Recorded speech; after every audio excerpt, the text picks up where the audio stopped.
Nossa meditação hoje baseada em Marcos capítulo 2, verso 1 a 12, uma história tão conhecida por nós, né? E uma história que tem o seu início lembrando que Jesus Cristo, ele vai estar novamente em uma casa. Jesus Cristo estava em tantos lugares, né? Jesus Cristo estava no deserto, estava na cidade, estava nas ruas, né, nas praças, mas aqui esse texto nos chama a atenção para Jesus Cristo em casa, ou numa casa. Você lembra da história? A história todos nós conhecemos, da história quando Jesus Cristo está numa casa, a região já conhecia o Cristo, né? Ou Jesus como alguém que era usado por Deus para curar, para libertar cegos, mudos, paralíticos, né? Até gente morta ele ressuscitou. Então onde ele estava a multidão ia interessada em alguma cura, em algum benefício, ia curiosa para ver um milagre acontecer, mas muitos também iam para ouvi-lo falar, porque várias vezes textos repetiram, o que ele falava, o que ele ensinava, ele falava como autoridade. Ele falava de um jeito que as próprias autoridades religiosas, os fariseus ali, os escribas, não tinham tanto quanto ele. Quando ele falava das coisas do reino de Deus, era diferente, mexia com o coração das pessoas. E outros, claro, iam lá para tentar pegar alguma coisa errada, para acusá-lo e colocá-lo para fora. Nesse momento, então, Jesus Cristo está numa casa e quando as pessoas sabem que ele está lá, vão para aquela casa. Fica lotado a casa, fora da casa, o quintal da casa. E aí você lembra da história que vem 4 amigos que criam, confiavam que Jesus tinha o poder de curar o seu amigo paralítico. E eles então levam o seu amigo paralítico para ser curado. Naquela casa que Jesus Cristo estava, eles levaram o seu amigo paralítico com dificuldade.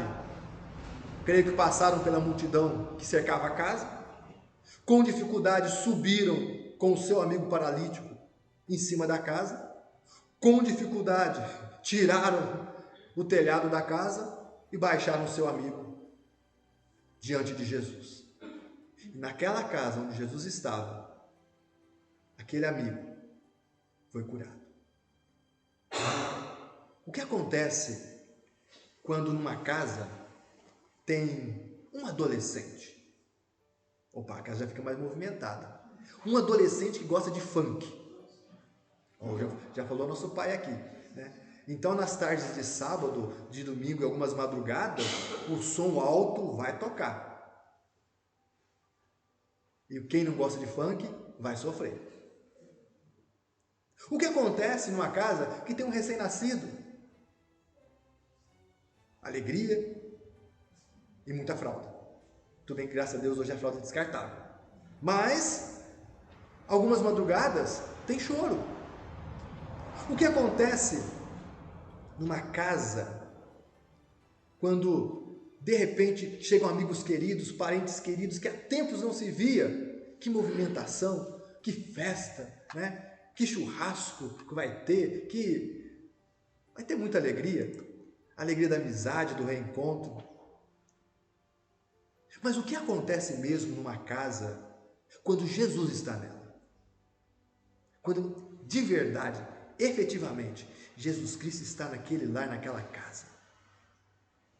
Não somente quando Jesus Cristo está numa casa, ou está num coração, ou está numa igreja, algo deve acontecer pela presença dele. Se nesses exemplos, a presença de um adolescente que gosta de funk traz um diferencial, ou de um bebê recém-nascido nas madrugadas traz um diferencial, ou de amigos que chegam de surpresa e há muito tempo não eram vistos, traz um diferencial, a presença de Jesus, quanto mais, deve trazer um diferencial, deve fazer diferença por causa da presença de Jesus. E é isso que eu quero relembrar com vocês. O que acontece quando Jesus está em uma casa? A exemplo do texto que nós lemos, especialmente no versículo 5, na primeira parte do versículo 5, nos diz que quando Jesus está numa casa, ele vê o que acontece naquela casa. Ele não está assim, absorto. Não, nem sei o que acontece lá no quarto, não sei o que acontece na cozinha, não sei o que acontece no quintal. Não. Interessante aqui, pegando esse texto como uma referência, A casa onde Jesus está, ela inspira fé e esperança. Se o coração está desesperançado e sem fé, é que Jesus Cristo não está sendo, a sua presença não está forte ali.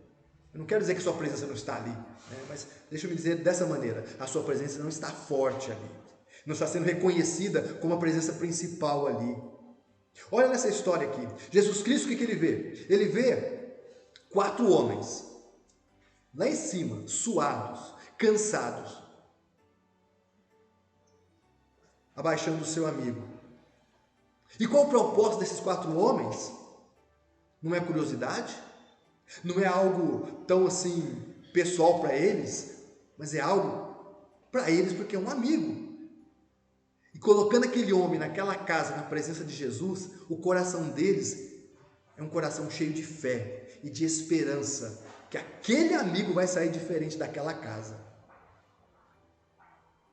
Na casa onde Jesus Cristo está, a fé e a esperança. Por que devemos falar isso? Porque existem casas, até que se dizem cristãs, que perderam a fé. Perderam a fé em Jesus. Podem ter a Bíblia lá aberta, podem ter imagens que lembram de Jesus, né? Na Santa Ceia, ou no Jardim do Getsemane, né? Orando, ou até imagens do Antigo Testamento, Moisés, Noé, mas a fé não está lá. Perderam a fé que a sua família pode ser diferente. Perderam a fé que o casal que passa por uma crise, por uma dificuldade, pode vencer juntos aquela dificuldade. Na dificuldade que a pandemia trouxe, de fazer os casais estarem mais juntos, muitos se separaram. Que absurdo, né? Casal que por causa da pandemia foram forçados a estarem juntos, se divorciaram. Aquela fé foi perdida na família, fé que confia na transformação dos filhos. Senhor, eu oro há 40 anos, mas ainda eu confio que o Senhor pode transformar o coração do meu filho e da minha filha. Queridos, a Bíblia fala que a casa onde Jesus está, o poder de Jesus opera no tempo dele, na forma de escrever a história, mas da forma dele, mas ele opera sim. E há casas que perderam a fé, perderam a esperança, não possuem mais a esperança de ser um lar feliz, de ser um lar em paz, a paz que emana do Senhor, de ser um lar harmonioso. Perderam. Bem, uma coisa nós sabemos, se Jesus estiver no coração, se Jesus estiver presente numa casa, não faltará nem fé nem esperança. Porque a fé e a esperança têm como fonte a própria pessoa divina do Senhor. A esperança tem como fonte o próprio Senhor, que coloca em nossos corações esperança de vida e até vida eterna. Fé e esperança que são importantíssimas para a transformação de uma vida, de uma família. Se aqueles 4 homens não tivessem fé e esperança em Jesus naquela casa, eles não teriam tanto trabalho. Uma outra coisa que devemos lembrar, ainda no versículo 5, a casa onde Jesus está é um lugar de perdão e libertação. Verso de 1:5, a segunda parte, nos lembra aí que Jesus Cristo, vendo aquela fé, Jesus olha para o paralítico e diz: filho, os seus pecados estão perdoados. E quando Jesus Cristo fala isso, para que todos ouçam, eu quero trazer na memória aqui o pressuposto da família de Cristo Jesus, daqueles que creem em Jesus, que têm esperança em Jesus Cristo. O pressuposto dos primeiros passos para Jesus é arrependimento e perdão. Então, é muito estranho falar de um cristianismo onde não existe arrependimento de pecados e perdão deles, da parte de Deus para conosco e da nossa parte para com o nosso próximo. A oração cristã ensinada por Cristo é: Pai, me perdoa, assim como eu tenho perdoado. Por isso que a casa onde Jesus Cristo está é uma casa que tem perdão. E perdão que gera libertação. Não aquele perdão que fala assim, olha, eu te perdoo, mas não esqueço, então, sei lá, eu cá. Muitos lares hoje não prosperam por falta do quê? Não é de dinheiro, não, mas por falta de perdão. Muitos lares não prosperam hoje porque abriram as portas de suas casas, dos seus lares, para as mágoas. E as mágoas entraram. Estão no quarto, estão na cozinha, estão na sala. As mágoas entraram e criaram raízes ali. E mágoa, quando cria raiz, facilmente gera o quê? Contendas, ressentimentos, discórdias. Esse lar se torna um lar amargurado, cheio de mágoas. Quando se abre a porta para essas coisas, está se fechando a porta para o amor. E uma das características do amor é o perdão. O amor, ele é capaz de cobrir multidão de pecados, nos diz a palavra. E essa multidão de pecados são aqueles pecados que exatamente destroem, maculam um lar, uma família, um coração. É por isso que, usando esse texto, eu estou lembrando com você nessa manhã, na casa onde Jesus Cristo está, existe uma ação poderosa, libertadora do perdão divino. É Deus perdoando e Deus me ensinando a perdoar. Porque o ser humano não sabe perdoar. Porque muitas vezes o ser humano acha que perdoar é esquecer. Que perdoar é um sentimento que se tem. E a Bíblia não diz que perdoar é sentimento.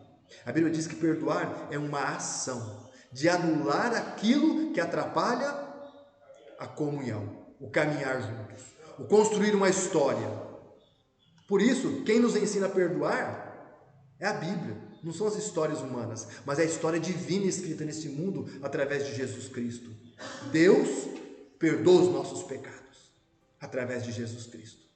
E não somente Ele nos ensina a perdoar, Ele nos ajuda a perdoar também, na operação do Espírito Santo, na permissão e no agir dele em nossos corações.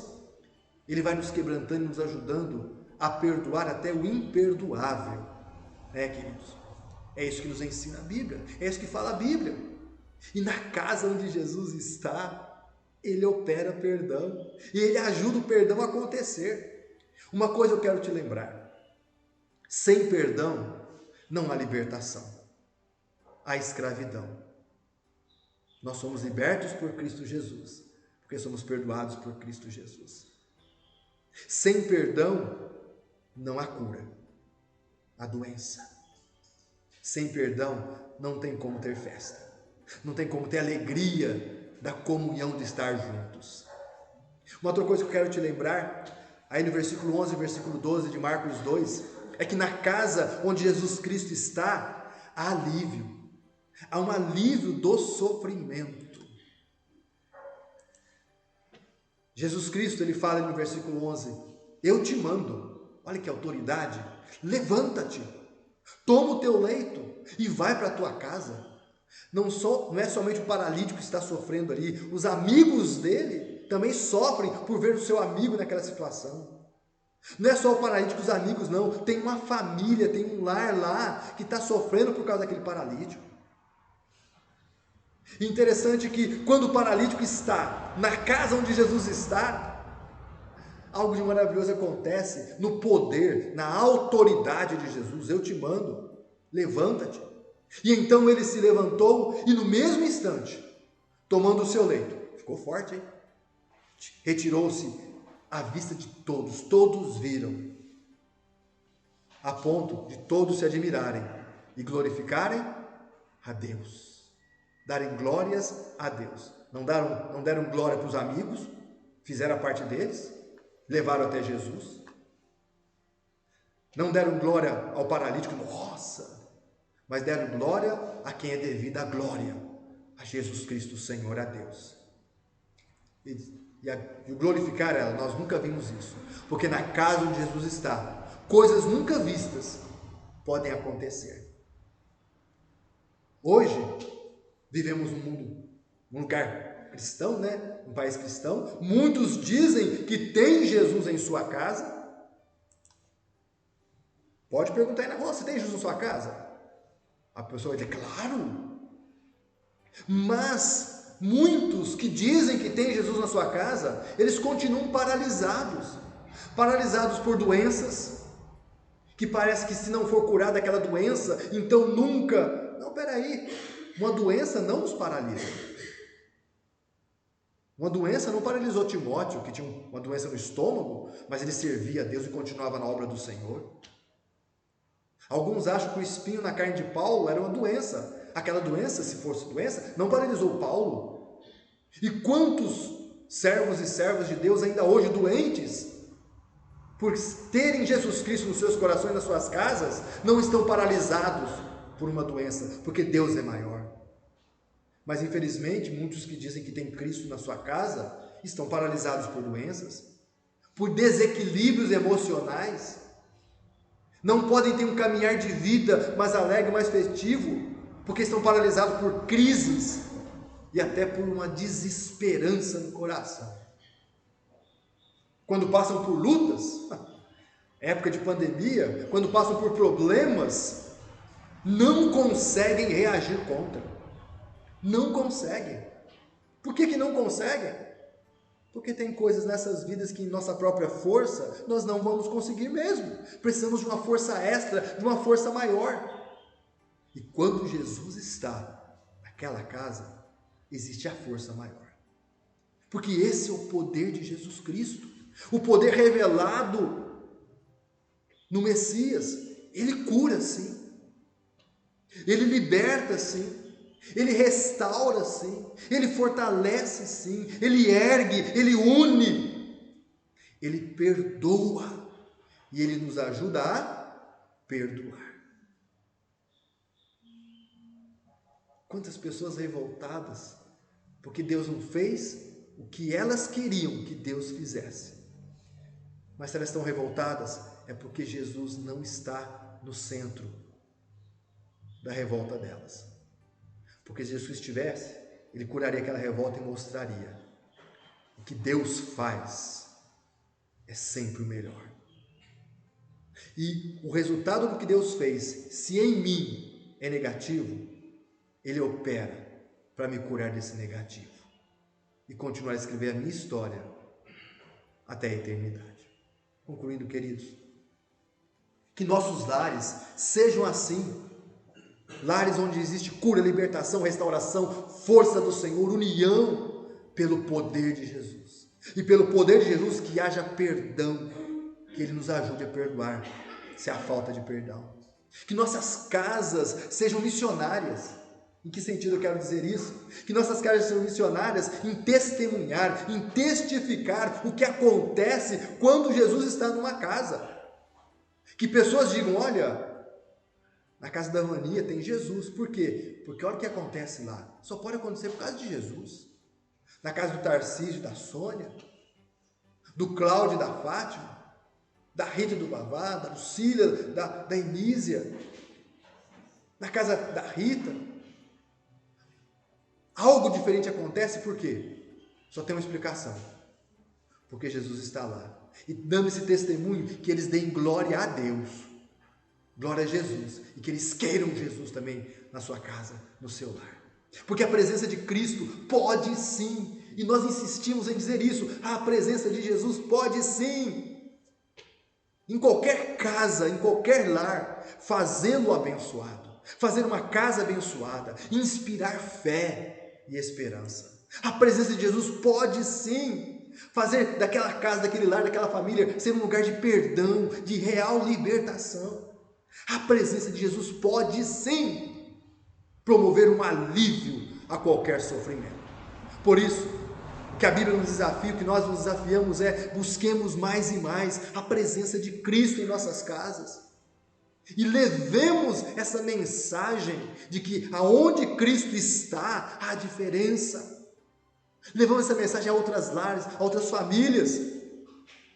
Porque é a presença de Cristo capaz de escrever uma história maravilhosa, inspiradora em fé, em libertação, e não somente nessa vida, mas para a vida eterna.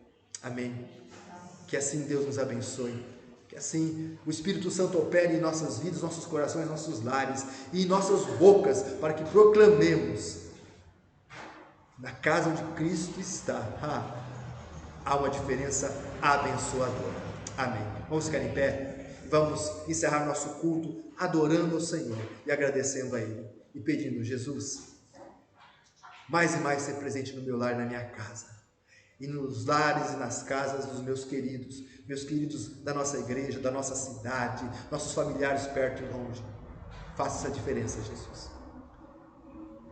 Pai Santo, encerrando esse culto, nós oramos, agradecidos pela Tua palavra, que, escrevendo uma história, nos desafia a termos também, como essa história, o personagem principal dela também nas nossas vidas, Jesus Cristo, em nossas casas, em nossos lares.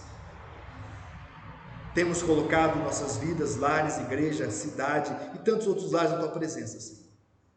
Então, que sejamos como aquela multidão, que ao ver o Senhor agir, demos glória ao Senhor, e ao ver o Senhor operar, exaltemos o Teu nome, e não somente em nossos lares, como em outros lares, possamos dar glórias pelo que o Senhor está fazendo e pela fé ainda fará, porque sabemos que maravilhosa diferença o Senhor faz em nossas vidas e em nossos lares. Dá-nos um bom domingo, ó Deus, a nós, a nossa família, aos nossos irmãos. Fica conosco, ó Deus, nesses tempos difíceis e continua, ó Deus, operando em lares para a Tua glória, a nossa oração, em nome de Cristo Jesus. Sobre nós, sobre nossos lares, nossa igreja, nós pedimos a Tua bênção, ó Trino Deus. Amém. Amém. Que Deus te abençoe, que Deus te guarde e até nosso próximo encontro, querendo Deus.